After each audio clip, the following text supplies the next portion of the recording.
Oh, hey, didn't see you there. I'm Big Sexy, and this episode is brought to you by Himbos, the most irresistible snack you will ever have. I know what you're thinking, and that's because I'm a telepath, and you're saying, what's a snack? And hopefully he said that right. Don't worry about none of that. Himbos has got you covered. It's an alternative to potato chips. So if you're looking for something to snack on, something a little sweet, something a little savory, they've got you, man. And I know, you're looking at this bag, you're saying, Starks, what?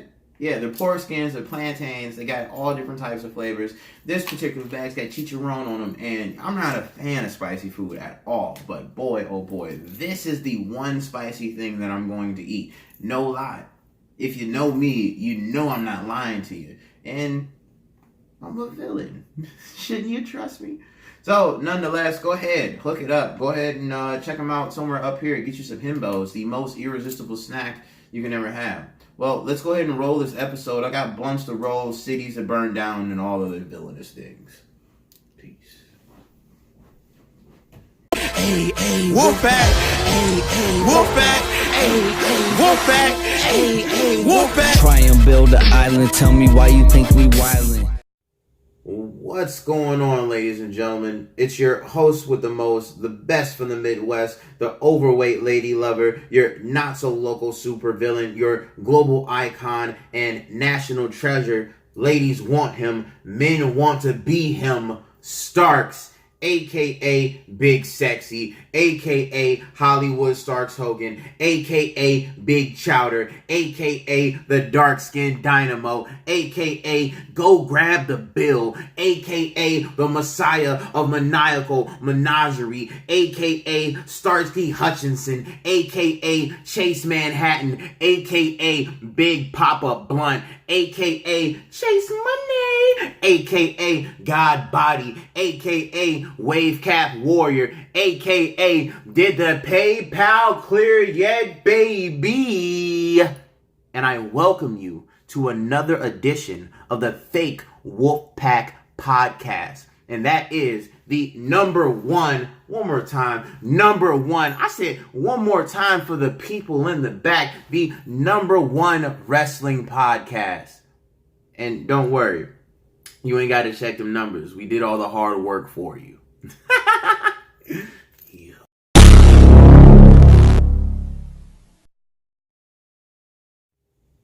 So, first things first, I pop all the freaks and all the honeys. So, nonetheless, first things first, let's get into these suggestions and predictions for AEW after we've watched Fyter Fest. And if you have not, Fyter Fest is free. You can go stream that on Bleacher Report Live, and you can watch the pre-show, which I'm going to talk a lot about. You can watch that on YouTube. I believe it's on the TNT the TNT YouTube page. One suggestion that comes to mind immediately when I think of Fyter Fest is that the Dark Ones or the Dark Order needs to wrestle. I feel like this is the second time that they've interjected and, they've popped in or whatever like that. And I can't remember from Double or Nothing if they even attacked the people in the ring or whatever like that. Nonetheless, I would like for them to do something or at least be in a match or some involvement or one of them being one of these battle royals or something like that. Regardless, I like the tag team division. I like what they have going on. I want to see more mix-ups of the teams. I want to see some of the lesser-known teams with bigger name teams. Maybe the Bucks versus Private Party or just the Best Friends. I know that's a little premature at the moment, but that's what I mean. I would like to see this mix of things happening. I feel like I can keep going watching the Bucks versus the Lucha Bros, but don't get me wrong, man. I could literally watch them fight forever, but at this point, I would like to be educated about more wrestlers that are in AEW. Another suggestion that I have is we gotta dial it in on the cameramen. There's a few spots and few things that get missed. I believe that's to be expected. Nothing against anyone doing that. And from a person who films, and I've literally had about 40 takes to come do this. So I'm like, yo, we gotta dial it in. For whatever reason, everything was just like fucking up. The gods did not want me to film and shoot right now. So I can understand when things happen. So, you know, that's just one thing that I think should change. Maybe slowing down some things. You can see why WWE paces the things the way that they do, so they can catch all their spots and get the biggest bang for the time, if that makes sense. So yeah, I think trying to get some more spots. I would like to see more women's matches and more singles women's matches. I think the women's division has a lot of good wrestlers, but I'm getting confused with storylines, plots, and everything going on as well. Yeah, I just want to see more definition of that. I know at All Out, they're going to unveil the women's belt. From what I've overheard, I won't say overheard, like they were like in the room talking to me, but from what I remember, I feel like someone said they were going to reveal the women's belts at All Out. So that's going to be cool. I would like to see that. Speaking of belts, I want to see the tag belts. Of course, like I said, the women's division. And I want to see a mid-card men's belt. I know they have not talked about what they're going to do as far as their divisions and things like that, but that's what I think they would need. I wouldn't go further than that, you know, of what the realms of which I just talked. But I definitely want to see the women's belt, and I want to see more of a definition to the women's division. I can't wait until they do their whole bracket system and they're on TV and everything. It's just very exciting to see AEW, and just to have another bigger name getting supported wrestling to this magnitude. So it's pretty cool. And one final suggestion that I have for AEW, can we please, and I say this with the most utter respect, can we stop having the Lucha Bros lose so much? I feel like every AEW show that I've seen, one of the Lucha Bros, or, you know what I mean, they have lost. Penta has lost to fucking Kenny so many times. I believe that was at All In is where he lost or whatever like that. And just from there on, it's just been a bunch of L's for the Lucha Bros, and just but 5-star matches and 4-star matches in my eyes. It's just a phenomenal wrestling. So I feel like, you know, come on, like it would be just due if they won. It would not be out of the norm. It wouldn't be, you know, a shocker. It'd be like, I think everybody would still be pleased at the end of the day. And I don't think we need to have them be like heels and, you know, bad guys. I think what they have with the Bucks and the energy that those guys can carry, where they can operate within that middle area, like right there, you know what I mean? So I think that can work for them, and they can do different things and just operate just within a cool space and realm.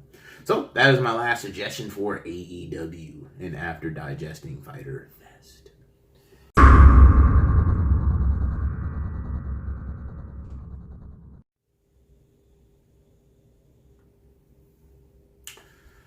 Yeah. So, I haven't talked about it until this point, but we've had some major upgrades to the set. So, shouts out to Dream Match Wrestling for that fire Becky Lynch poster back there. You can check them out. We're going to drop the website somewhere up in here, you know what I'm saying? You know how I'd like to do it. And if you haven't noticed, or from the ad in the beginning of this podcast, the shirt that I'm wearing is also by Dream Match Wrestling. Once again, you can check them out up in here. So let's get into these top matches from Fyter Fest. At number 5, number 5, we got Michael Nakazawa versus Alex Jabali. The reason why for this match it made it for me was Jabali, I believe this is his first wrestling match.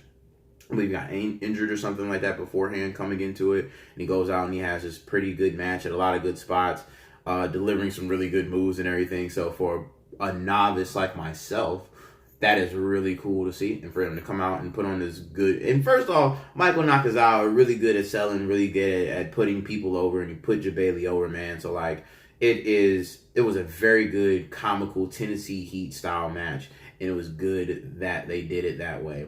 I just wish that they did more of promo for it leading up, other than the what they did with Michael Nakazawa leading up to it. I just wish Bailey had a little bit more in there, but I want a rematch. I know that hopefully that they do another Fyter Fest next year with CEO, and we can get that rematch with Nakazawa and Bailey. I believe that's going to be fire, and I believe that they make belts for CEO, and I don't see why he would not put his own belt up. Just another suggestion. So coming in at number 4, we have the Best Friends in SCU versus the Private Party. And this is another match from the pre-show. This match, once again, was a barn burner. A lot of great moves. As earlier as I was talking, missing spots, and this was the match that immediately came to mind. I was like, yo, we got to dial it in on this camera so we don't miss so many friggin' spots. Jeez, man, it's just great wrestling. First match that I have fully seen of the Private Party, and really good work from those gentlemen. Shouts out, I can't remember everybody's name, but shouts out to my man for trying to keep the sunglasses on for the entire match, though. He held it down for as long as he could. I like their gear. I like what they had going on. Just very exciting. SCU is always exciting to watch. Scorpio Sky, oh my god, man, that guy got some moves. And shouts out to Frank, man, getting it in as well. Trent and Chuck, shouts out to them. The Best Friends putting on some good work. A lot of different wrestling styles there, and that's why I said I'm very excited to see the tag team division and getting some more mix-ups of different teams getting together and doing stuff. So, bang up job to everybody. At number 3, we got the Elite versus the Lucha Bros and Laredo Kid. A few spots and things got missed there, and there's a couple of botches and things like that. But that's to be expected when moving at that high caliber and speed. And so, like, I never knock anybody for doing it. Hell, like, that's throwing rocks and shitting on somebody for doing some shit that I can't do. And that's just like, fucking Christ, I would hate if somebody, a non-rapping motherfucker, would come to me and be like, hey, man, you know, that bar was really awkward. What were you trying to say? I was trying to say, mind your fucking business, you lame. Anywho. Regardless of the botches and things going on to the match, the reason why I put this at number 3, it's because, like I was saying earlier, I'm really tired of the Lucha Bros losing. I don't know what it is. I would like for them to get more of a push. But I know this is All Elite Wrestling, and why would the Elite not be getting put over? You know? So, hey, let it happen, or let it ride through. And Laredo Kid was on Impact Wrestling this week. Recently, regardless. He was on Impact Wrestling. He tagged in with LAX, and he took a fall there as well. I wish that you know, I don't know, man. I hell of a match in both of those settings for Laredo Kid. Lucha Bros, hell of a match. Young Bucks, I like the tribute to the Street Fighter and everything. And Kenny lost his gear. That's why he was not in full gear and with everybody. If you noticed, he was in his same gear from Double or Nothing.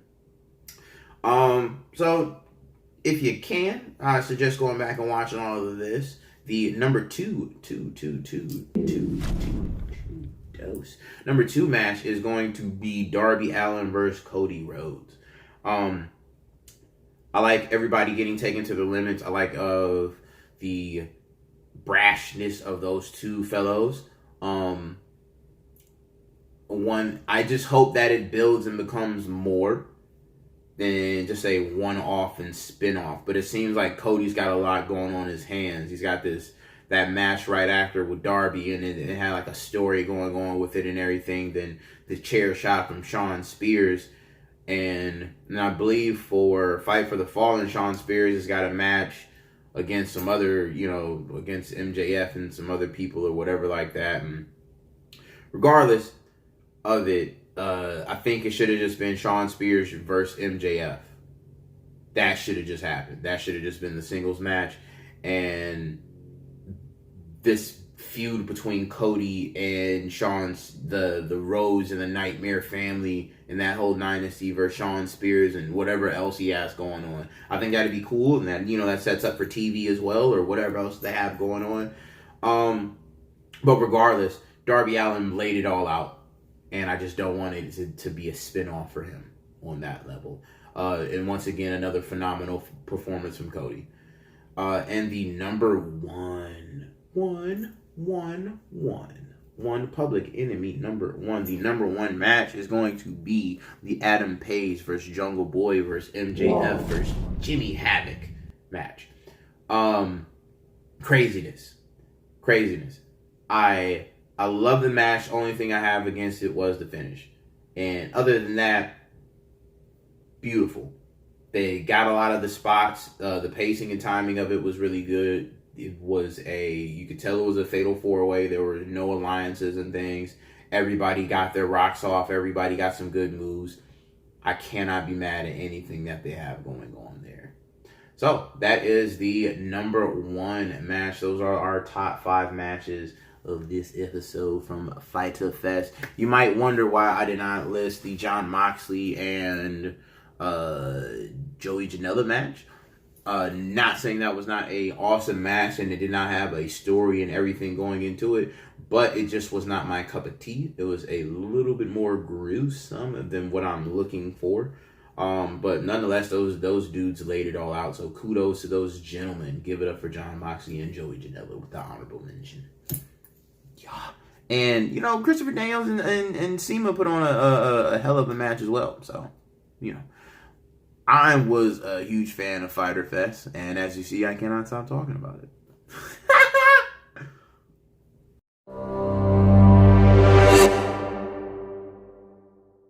Yo, yes. So this week's featured wrestler is going to be Luchasaurus. I know, right? It literally came out of nowhere. Kind of like an RKO.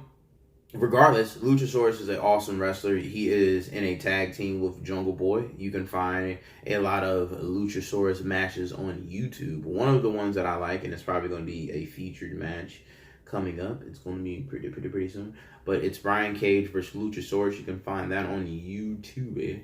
And it's a stellar match, man. Luchasaurus, he can fly. He can grapple. He gets a little technical here and there. And he's just willing to risk it. It's very entertaining. Dude's pretty smart. He's actually got a PhD. I just hope that Luchasaurus gets a chance to be implemented in some storylines within AEW soon. I would love to see a Luchasaurus and Jungle Boy match.